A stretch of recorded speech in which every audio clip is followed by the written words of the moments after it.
Welcome, Yuki fam, to lesson 2 of our HTML series, where we talk about how to start making your own websites and or web pages for your enjoyment or even for programming school if you're thinking about doing that. I am Yuki once again, giving you guys this tutorial. Last time we got to finally start coding in terms of our hello world document, where I talked about how to start using the P tag, the U tag, the I tag to stylize the text, as well as the heading tags from H1 to H6 in terms of how important the headings are. We also talked about why it's important to think about how to use those heading tags for your content and demonstration. Today, I'm going to show you guys the document structure, but from a visual standpoint, and I am using an app on website, and that is to be called X exildraw.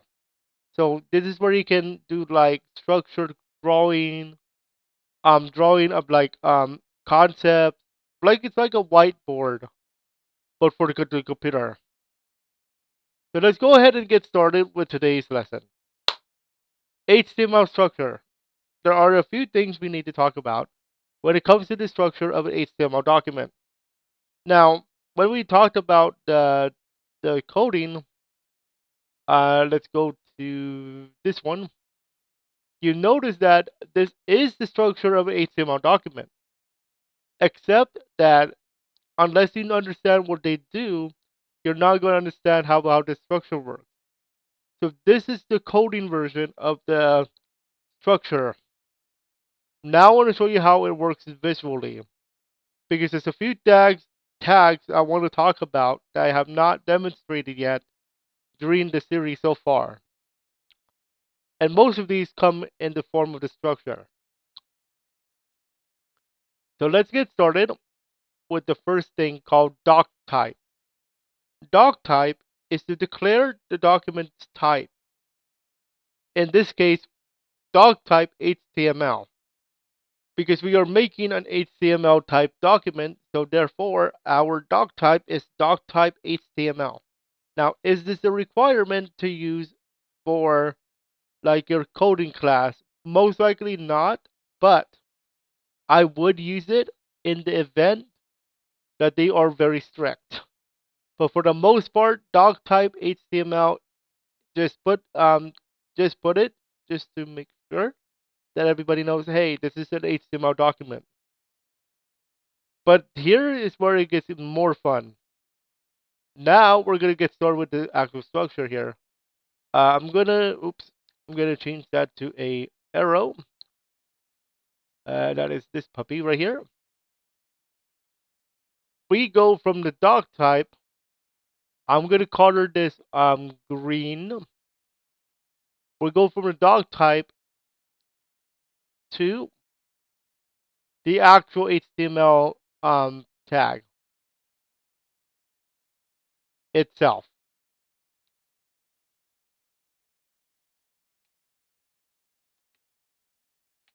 So this will declare this is an HTML document and this is going to be an HTML web page. So you must use this obviously to use it. Inside of the HTML tag, we have a few more things we can play with. The first thing I demonstrated partly is going to be one of the most important ones that is called uh, let me just make sure here. There we go. That is called the head. Actually, I'm gonna move it to the middle because there's a few parts to the head that we can play with when it comes to HTML programming here. Okay, from the head usually stands for the beginning of the website or web page, like the top of the page. And there's a few elements that we're going to talk about. The first element that we are going to draw your attention to is going to be the title tag. The title. So how can we demonstrate the title? Like how can we do an example? Well, if you go to this, that is the Critical Role channel on Twitch because it is Critical Role. It just happens to be Thursday night, so yes, be Critical Role tonight. Anyway, the title is Critical Role Dash Twitch. Why do I know this? Because when you go to a website like Google, Pokemon, they have something up here. This is the title of your HTML document. Okay? Okay, so now keep in mind, however, they use something called PHP, which I'll demonstrate in the structure a little bit later. But it's actually taking variables. What's a variable? A variable is where you, the user, will input some data and the data will be transferred to a server. The server will receive that said data, plug it into that variable, and then spit it out as data on a website. So the critical role cast put critical role on the page on the title of their stream channel. That gets transferred to the date to their PHP, and it will spit it out as critical role. The dash twitch is most likely the ending portion, like a string. But I'll get into that mess another time. But just note that this is the title. Right here is the title. Anything you see on the top of the web page is the title. Okay? Even for videos on YouTube. What's the video title for this particular channel? Excuse me. What's the video title for this video on said channel? Right here. Who titled this? This guy. Literally. That's me. Okay? How do I know this? If you hover over the actual tab, you're gonna see the title of the page dash YouTube because that's their ending string, and then where it's from. I inputted the data because I uploaded a video. That's how PHP works. I'll talk more about PHP a little bit later in the series, but I'm not gonna dwell on it.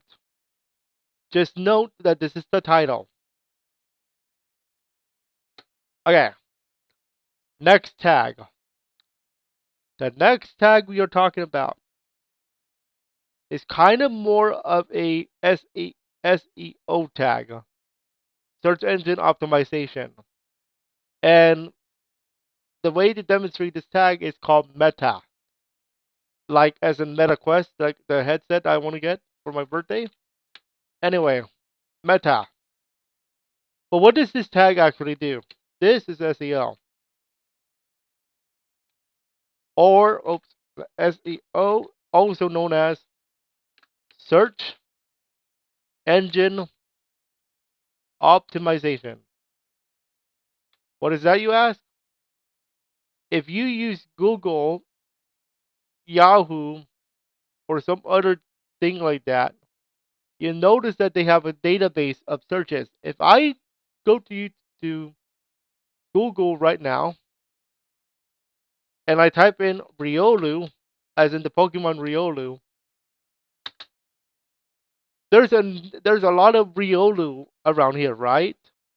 So it's going to populate with a database of said search term. So where is the meta? The meta is actually the term Riolu because that's what is demonstrated here. Now, this is Google, but obviously everybody knows Riolu from Pokemon.com. Because of that, in their meta tag on their website on Pokemon, if they see the term Riolu, most likely it's going to pop up. That's SEO, and that's meta. That's how you demonstrate the meta tag. So Ruby.net is also known for Pokemon because they do the whole database of Pokemon movies, TV shows, and all that good stuff. So that's how they're also up on the list. And Bulbapedia is like an encyclopedia for Pokemon. That's how you do SEO. That's how you do meta, and that is SEO programming. And this all goes into the head tag. And the reason why it's in the head tag and not anywhere else is because when websites are being processed, they look into the head tag and say, hey, what needs to be processed first? If they see meta tag, they're going to look at that first because they want to make sure if you go to Google, you search for this term, that's where it's coming from. So that's why it's important to have meta tags, especially if you're doing SEO. Search engine optimization. There's a little bit on that. I'll demonstrate that in our series when we get to that point. The next tag I will definitely show you guys how to use more in detail in lesson 6. And that is going to be our big boy favorite, our things of favorite stuff, and that is called the style tag. The style tag is a very important one too. This is because this is actually CSS. CSS stands for cascading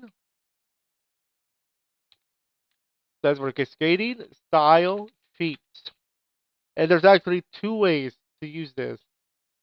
Either linking a style sheet via CSS file or by using the style tag. No matter which one you use, you are still able to use it.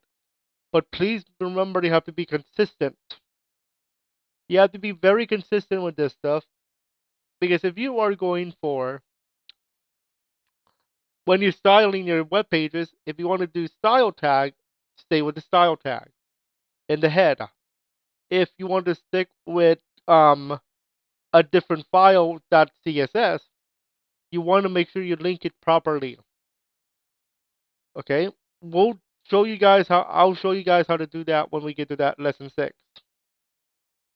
The final tag that goes in here, believe it or not, there is one more. The last tag. Oops, hold on. No, the last tag that can go in here, although at this stage it's only for very specific situations. It's called the script tag.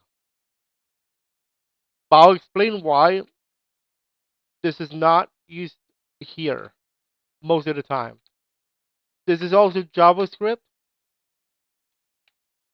That is where you program pages or buttons to do certain functions. But I'll explain why I won't teach it in terms of the head tag.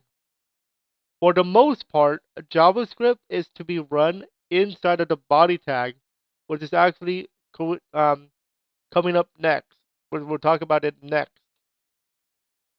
Actually, supposed to be in the body tag, but there are situations where it's also in the head tag, but it's not common. But what it's supposed to do is program something based on some variable, okay? Some variable X. Let's just say some variable X.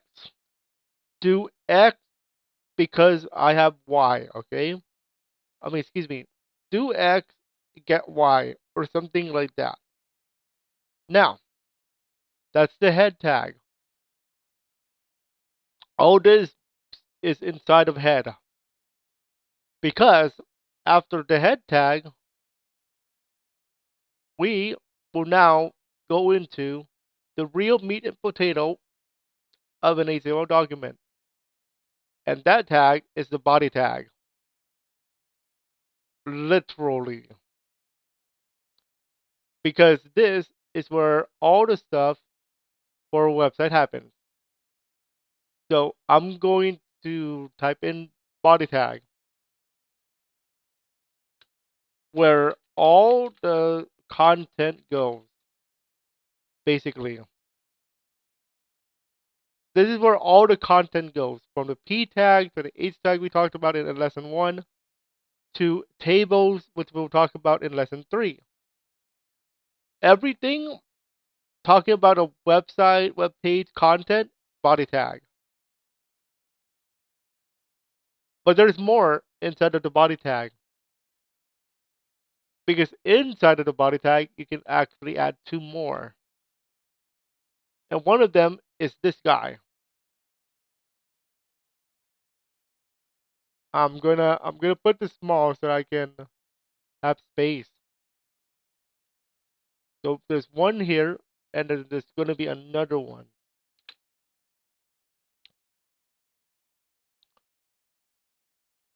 Okay, so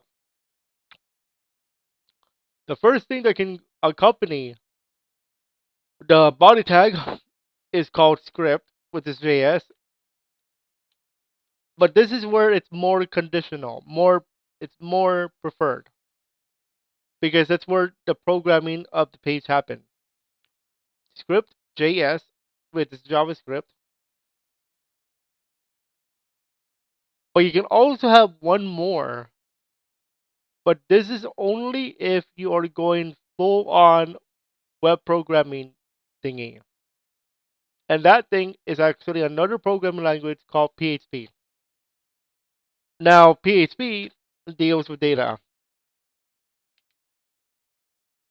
What do I mean? What do I mean by data? Okay. Do you know that when you sign up for a website like Twitch or YouTube, they have a form for you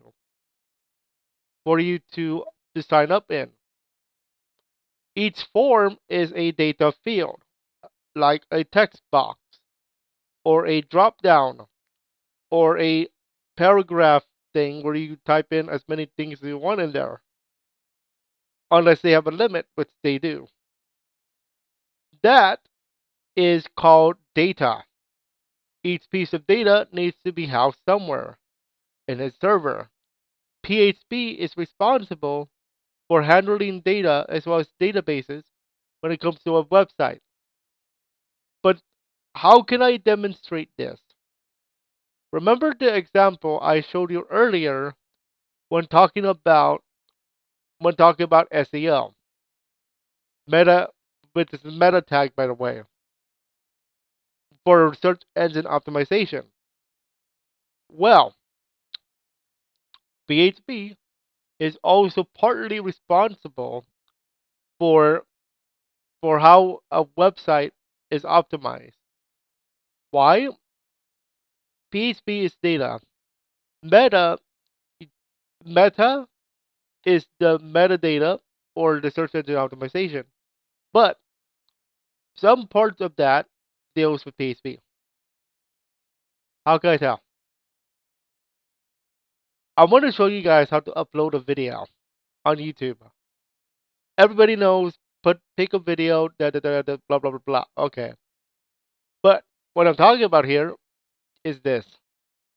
Do you see how it says search file, select file?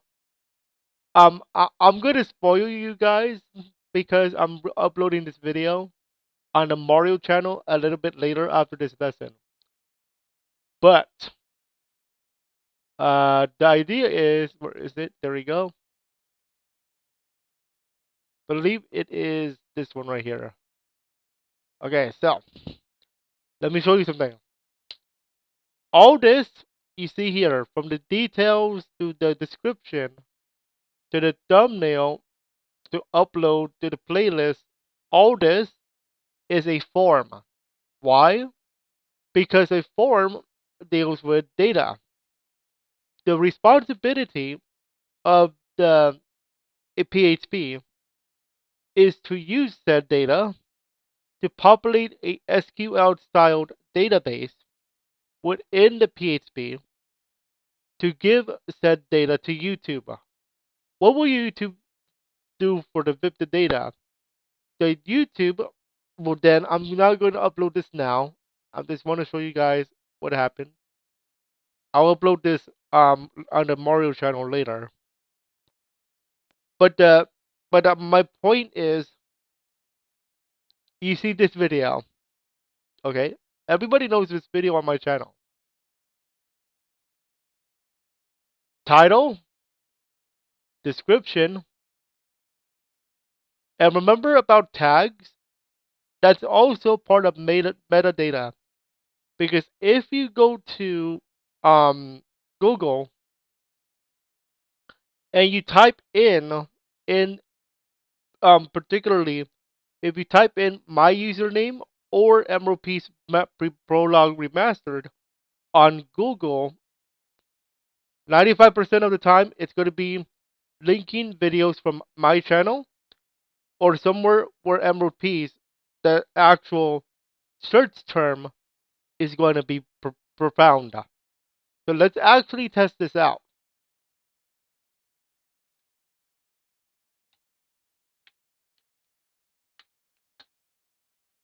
As you can see, right off the rip, what are the top 3 videos mentioned here? Unless you know my other channel, VR Productions, for the most part, you're gonna get Yuki Productions. The PHP just showed you, I populated the data with PHP. The database sends out this stuff into here. Google search, so I just demonstrated Meta and PHP. The data is received from YouTube. The YouTube goes to the server. From the server to the client. I'm the client because I'm the one that requested the data. There you go. There's your answers. The top 3 videos are obviously from me. Okay. Also, anything else that has the term Emerald Piece is going to show up. That's how it is. Okay. Oh, and this is also why YouTube is the better platform, by the way, because Twitch has no discoverability. Anyway, but there's one more tag. There is one more thing we need to talk about. The last thing of HTML site, and that is called the footer. I'm gonna demonstrate this by coloring this yellow or orange, excuse me.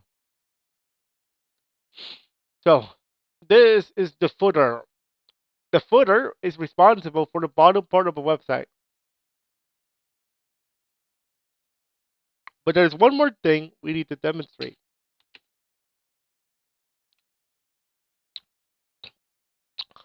Sitemaps. Huh.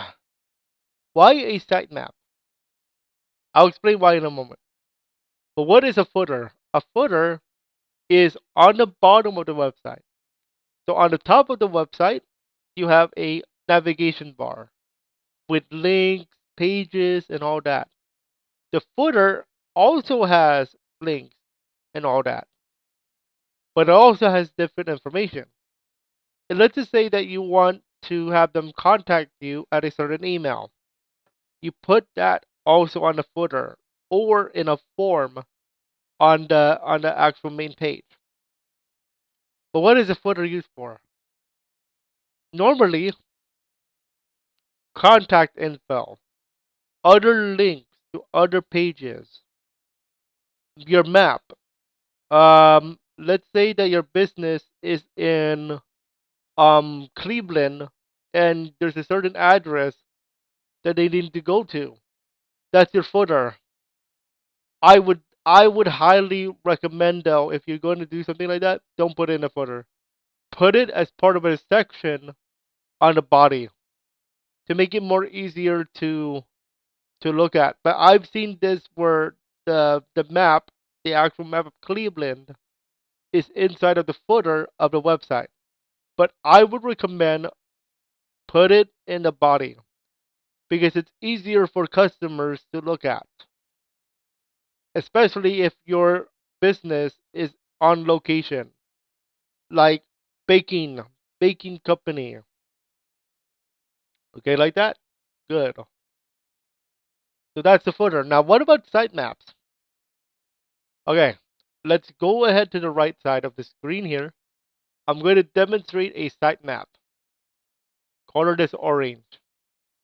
Now, if you are familiar with a family tree, which you should be, this is a site that's a sitemap. That's how a sitemap works. But why is this important? It's to demonstrate how customers can be able to find certain pages in your website. This is a sitemap. I will tell you, if you understand your family tree, you're going to understand sitemaps because it's very similar to a family tree and a regular family tree I'm talking about. So let's talk about sitemaps. Okay, I'm going to demonstrate this by using my own website for Yuki Production. Which I would like to show you more, but I can't because I don't want to spoil. But I want to demonstrate. So sitemaps. Let's say you have a few sections. Let's say homepage. Let's say tutorials, and let's say they have another one. Gaming. Which, if, interestingly enough, that's going to happen. Okay, so you have three pages that are what we call quote unquote parent. These are the parents. Okay, this is a parent.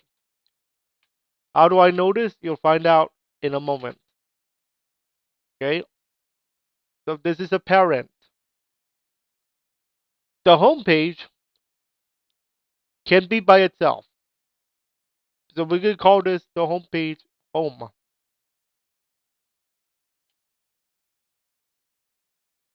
Now this is also a parent, but it's because it's a home page, it's the main parent of the household.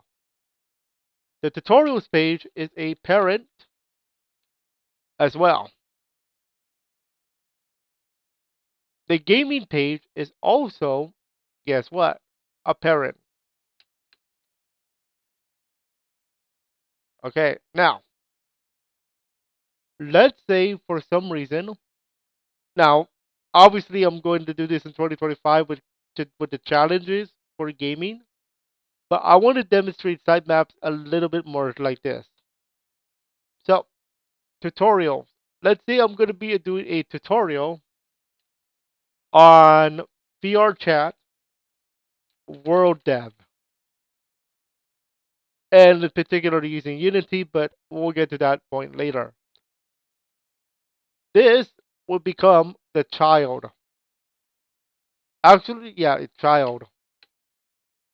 Okay. Actually, before we go to this example, I need to do one more. Um, Let me go to the gaming section and do Mario, for example. I'll explain why I'm doing this later on. The one with the VR chat, World Dev.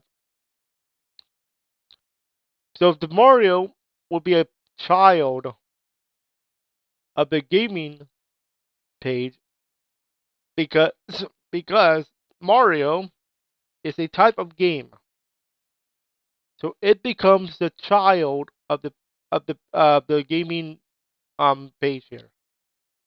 Okay. Now, what about for VR chat? This one right here. So I originally said that VR chat World Dev is a child of tutorial, but that's not only the case because VR chat World Dev is also a parent. I mean, a child of, you guessed it, VR chat. So what happens here? Might be wondering. The VR chat becomes put up like this. So technically speaking, you have this type of thing where you do this. I'm gonna have to move this a little bit there. There we go. Tutorials is the parent of the web in the website. VR chat becomes another parent slash sub parent and child as well. I'll explain why.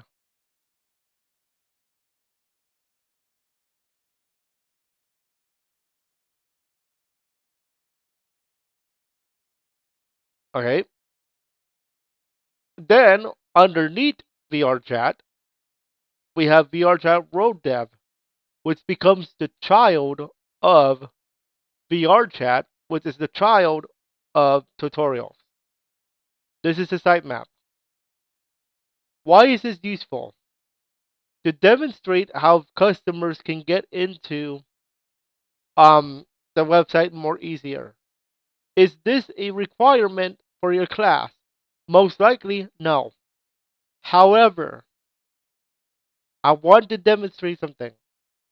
If you are doing this professionally, it is required for a sitemap. Why? It's so that your customers can get into the pages more easier. Like it's like saying I'm lost. Can you tell me where I go? That's what the sitemap is for. It's like taking a map of California looking for Los Angeles when you're in San Diego. How do you get to San Diego? How do you get to LA? You go northbound on the 5 freeway. That's a map, right? Same thing with sitemap. But for a website, how do I get to, let's say, VR chat world development? I want to learn how to make a world in VR chat or Unity, for example. Well, first you go to tutorials, then you go to VR chat, and then you go to VR chat world dev. That's the map.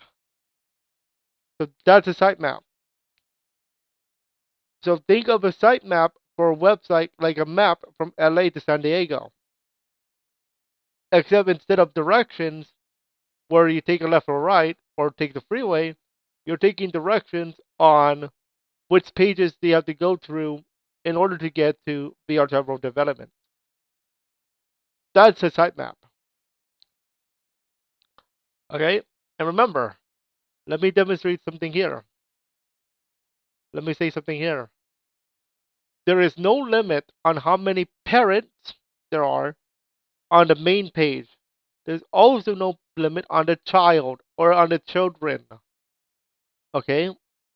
It's up to you on how you want to structure your website, but you must have some type of sitemap in order to make it more professional looking. Most of the time, if you're in class, they don't ask you, "Hey, can you make a sitemap?" When I was learning this, there's no sitemaps, but I learned about sitemaps because I'm looking at HTML5 videos of somebody making a website right now to help me out with our main one, and I learned about how sitemaps are important. That is why it's important. Again, if you are not taking this to the professional level, you do not need a sitemap, a site map. However, I would consider what is going to be a sitemap. It's a different way to make a sitemap. It's not like you can make your own sitemap by doing like its own page if you wish, but there's actually a professional method to do a sitemap, and it will involve a lot more programming. But the reason why you would do a sitemap too, let's say for example, I'm going to do a hypothetical example here. I'm going to extend this by one more section. I'm going to call this the other projects. And then I'm going to make a child of that. Um, let's say um, Pokemon TTRPG D&D, just because we tried it. But let's say that this is actually this is a child. But what I'm going to say is DNE, D E DNE does not exist. Okay, when a page does not exist, DNE is my way of saying does not exist. A DNE page where the page does not exist needs something called a 404. What is a 404? 404 is an error page saying DNE does not exist. But in order to do that, you need to do the professional way of doing a sitemap, which is not the HTML way. I'm going to dive into this if I need to for the series, but I'm going to learn it on my own first. Okay? But I would suggest to consider a 404 or a error page. You can customize it however you want, but the main priority of a 404 is to consider the fact that the page does not exist. So if you go to your sitemap, if you go to the sitemap and you try to look for this Pokemon TTRPG D&D project, but it does not exist, then it's going to throw you an error if you did it correctly. That's the purpose of a sitemap. Other than how do I get there? Okay. So this is the entire structure of an HTML document, ladies and gentlemen. If you have any questions on it, let me know. Let's just review. Quick review. First, we declared that this is a document of HTML. Then we went to the HTML tag itself. Then in the head, we can put our title, our metadata for search engine optimization. Then we have a style area where we talk about cascading style sheets, where we style stuff. Then we program our web page using JavaScript. All of this leads to the body tag, which is where all of our stuff goes, including another version of script, JavaScript, and if possible, PHP. And then we go into the footer, where we also talked about sitemaps, where a sitemap is like a map of a website, or including an error page that we can program ourselves into the website. In the case that we do not have that page anymore, or in the case of a 404, which is the error page most commonly used for website development. Okay, that is the end of our structured tutorial here. This is to give you guys how it works visually. Our next tutorial is coming up soon, and we will be talking about tables. We're going back to the coding, and we're going to demonstrate how to use tables as well as lists so that we can organize a set group of data into a table. All right, that's our next tutorial. Hopefully, you guys enjoyed and keep on coding, ladies and gentlemen. Have fun with it, enjoy it, and questions, let me know. Enjoy.